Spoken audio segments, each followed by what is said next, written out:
Do about the argument. First, we have to understand that in terms of development, we need to recognize the question itself. The question is really underneath the heading of an overarching topic with a specific assignment to respond to. What you see in the middle of the page is the prompt.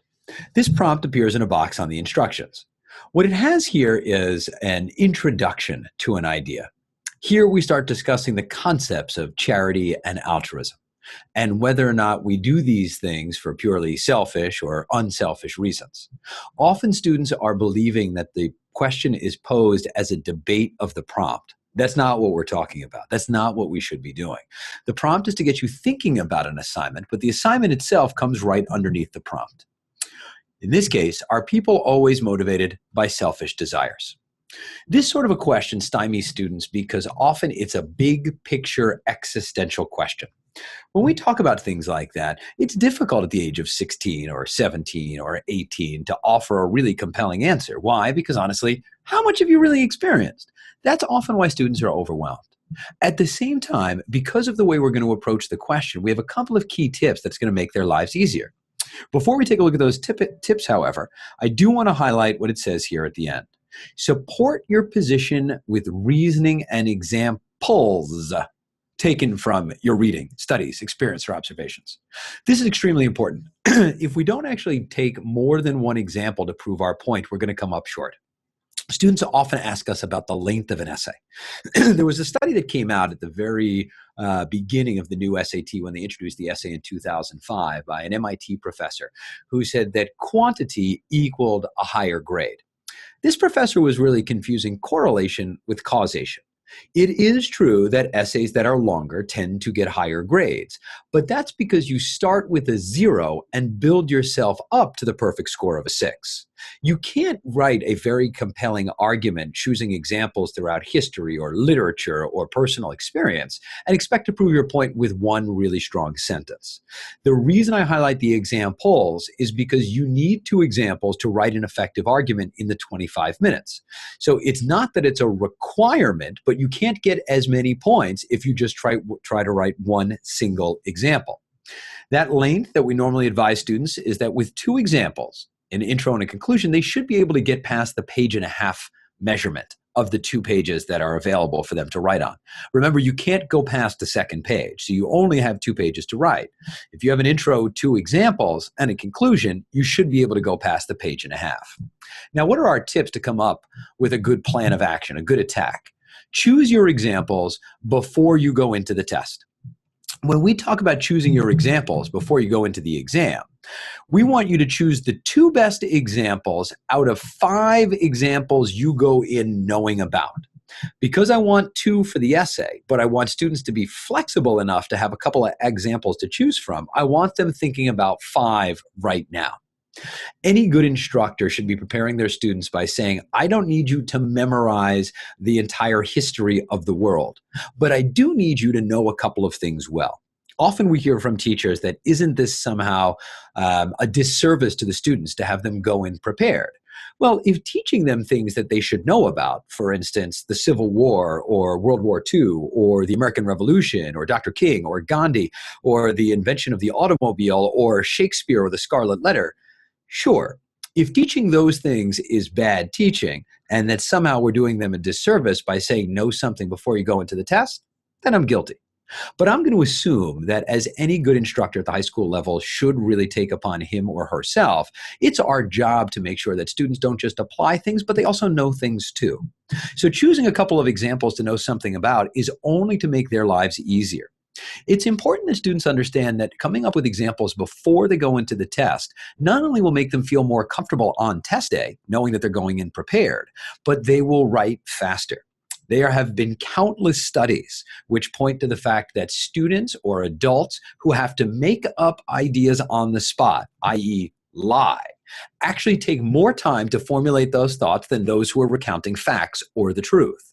This is often what lie detectors do when they're sitting across from a questionable witness or an accused criminal. So knowing that you will write faster from a position of knowledge than from inventing things on the spot should also inspire the students to come up with the examples before they ever walk into the test. Now, how do you actually pick your examples? It's a great question. We want students to go in knowing something. And when we talk about knowing something, we offer a couple of categories to get you started. Examples from history, from science and technology, famous people that have changed the world, or concepts in literature. Just about anything that you've read in high school will suffice to be very good examples. But when we're talking about examples, often students are confused by what we mean. It's important that you understand that the American Revolution could be a good example. But the reason it's important is because of what you're able to do with the question itself. Let's go back to the question that we were asked. Are people always motivated by selfish desires? If I want to use the American Revolution to prove this point, I can certainly say that the colonists, in fact, were not motivated by selfish desires, but by a desire to be free, a desire to protect individual liberty, a desire to establish once and for all a freedom of the press, a freedom of assembly, a freedom of religion, freedom of speech. That wasn't about selfish reasons, but purely about the betterment of their common man. Great example. You can use the American Revolution to prove the opposite point. Were people motivated by selfish desires? Of course the colonists were motivated by selfish desires. In fact, it was a group of wealthy white colonists leading a revolution to avoid paying taxes to a white king across the ocean. And in fact, if they were interested in actually protecting everyone, perhaps they would have also included women in being equal or done something to end the horrible institution of slavery. Notice, by the way, that the same example could be used to prove either point. That's what we mean by all-purpose examples. Come up with big picture ideas that are flexible enough that on test day, you can use them to argue either direction. Now, this is also a fabulous assignment to give in class. Have students use the examples that you want them to begin to become comfortable with to argue both sides. Once they have examples that can be used to argue both sides of an equation, then you know they know the example well enough. If all they vaguely know is that the Civil War was a war to end slavery, they're not going to know enough about the topic to make it useful. If they know that the Civil War wasn't just a war to end slavery, but perhaps to argue against motivated by good desires or altruistic desires, we say, actually, the Emancipation Proclamation was issued only to free the slaves in the southern states and not the border states in the Union. So, in fact, the Emancipation Proclamation and Lincoln were selfish in prosecuting the war. Of course, we can also say that hundreds of thousands of Northern soldiers lost their lives in a desire to liberate. And so, in fact, they weren't motivated by selfish desires, but a desire to see all men treated equally. When we take a look at these examples, you can see how having a better context of the example is incredibly helpful. If the example that you want to use from history is the Battle of Agincourt, but you don't know anything about the French and English armies that met on the battlefield in France, do not use that as an example. Pick big picture ones that you're already familiar with, but advise your students that it's useful to go put together a series of facts that gives them strong enough background to be able to be flexible to apply the essay. When we talk about science here, I want to point something out. Often the questions can deal with technology. When we talk about technology, students are prone to think of technology as only things invented in the last 5 years. Technology to many of our students is Facebook and Twitter. It's not something that they think of as a radical departure from a time before, where we moved from stagecoaches to the automobile, or even from being in the dark to the advent of fire. But science and technology are big concepts that can really be drawn from multiple places in history. And to be honest, something like the Industrial Revolution fits what I was discussing before. Are people motivated by selfish desires? No, of course not. We were looking to progress as a society and make goods and services available to more people at cheaper prices. Hence, the Industrial Revolution democratized the consumer market. Moreover, it allowed access to transportation so that it wasn't just the wealthy that could travel over great distances, and enhanced communication, allowing us to have a more interconnected world. It wasn't selfish. It was about connecting humanity. The flip side, of course, Industrial Revolution, absolutely, totally selfish. It was a bunch of barons who consolidated power over the working class and then oppressed the women and children that were forced to work in their factories at slave labor and being paid not anything close to a living wage without safety considerations. Witness the Triangle Shirt Factory fire. And of course, by the way, pollution and environmental degradation never entered into the calculus, and so the rest of society suffered for the selfish desires of a few. You can see that these examples cut either way. Talking about famous people, Dr. Martin Luther King, Gandhi, these are examples that certainly work for any particular thing. It does, or for any particular question. One of the questions that came up recently, students asked me, this was, I think, the January test a couple of years ago. Question was, is reality television a good thing or a bad thing for society? Well, many of my students wrote directly about reality television shows that they knew. But when I pointed out that King and Gandhi would have worked, they were like, what? That doesn't make any sense. Well, let's think about it. What would I write about King and Gandhi? What I would write is that reality television show in general is terrible. However, if reality television focused on the real lives of transformational characters like King or Gandhi, reality television could be a force for good. Then I would proceed to use those examples. Notice, by the way, that the question itself gets bent to fit your examples. Knowing examples well allow you to play with the question and the examples to come up with a compelling thesis and move in a different direction. It's useful to understand that certainly other topics do apply. You can write about Star Wars or Gossip Girl or The Simpsons. I would, however, advise against it. It's not that they make bad examples. It's quite simply that many students struggle to write in an academic way about those examples. And so they tend to descend into somewhat informal language. Your advice should be to avoid pop culture references and to avoid personal experiences.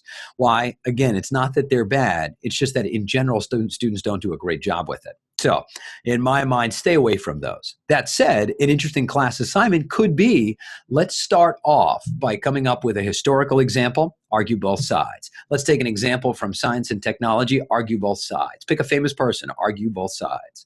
Then let's make it a pop culture reference and argue both sides.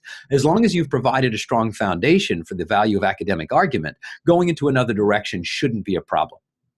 After you've come up with all of your examples, students should be looking 5, 6, 7. When they're actually writing the question, writing the answer rather, they should pick the two that are most relevant to the topic.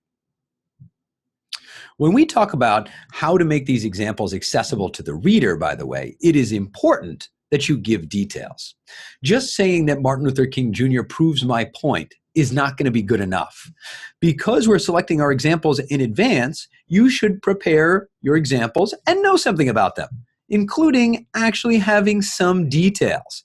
This should not be too much to ask because we're picking our examples first. Now, that said, many of our students ask us things like, do the facts matter? I can't lie to you. Getting facts wrong will not count against you. That said, it can lead to some difficulty for readers to accurately assess exactly what's going to be happening in your essay and understand just how strong your compelling examples might be. Let me give you an example. I told my students Dr. King and Gandhi could be fit to make any question work. But in one of the essays that I wrote, this was maybe about 4 or 5 years ago for the College Board, I decided to make up all of my facts.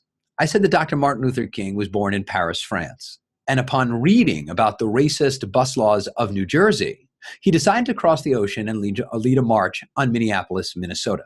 I said that Gandhi was the leader of Ghana. Hence, they named the country after him.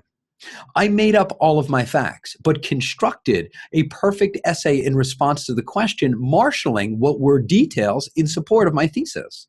I got a 6 and a 5, so I got an 11 out of 12. Somebody read my essay and said, you know what, this guy's an idiot. I can't possibly give him a perfect score, but his writing style is strong, so I'm going to have to give him a 5. But somebody else took the advice and the guidance from the College Board, which is don't evaluate the facts, evaluate the structure of the argument, and gave me a 6. What does all of this mean for you? The truth of the matter is what you should tell your students is that, yes, it's not that facts will count against you, but because you're going to go in knowing your examples, you don't need to make things up.